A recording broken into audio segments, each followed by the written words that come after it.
Plug in the unit. Open the flap and take out this white water tank. Fill it with water. Now place this back into the machine. Close the flap.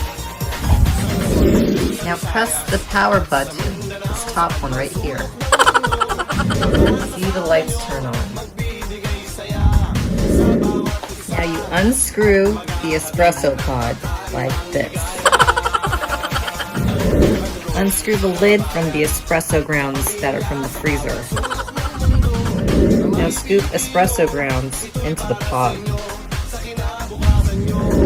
Using the spoon, lightly tamp down on the espresso grounds.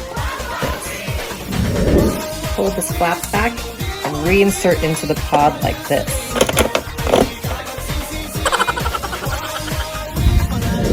Now get a cup and place it under the pod, right here.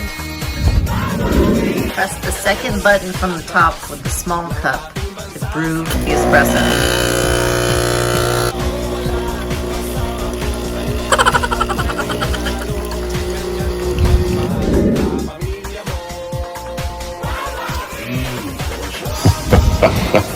When you're done, press this top button twice to turn the machine completely off.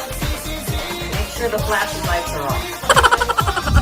When you are done to clean it out, unscrew the pod, pull it out, close this flap, and dump it into a garbage can. Rinse and you are done. Pull the flap back and place it back into the pod. Voila, you are done.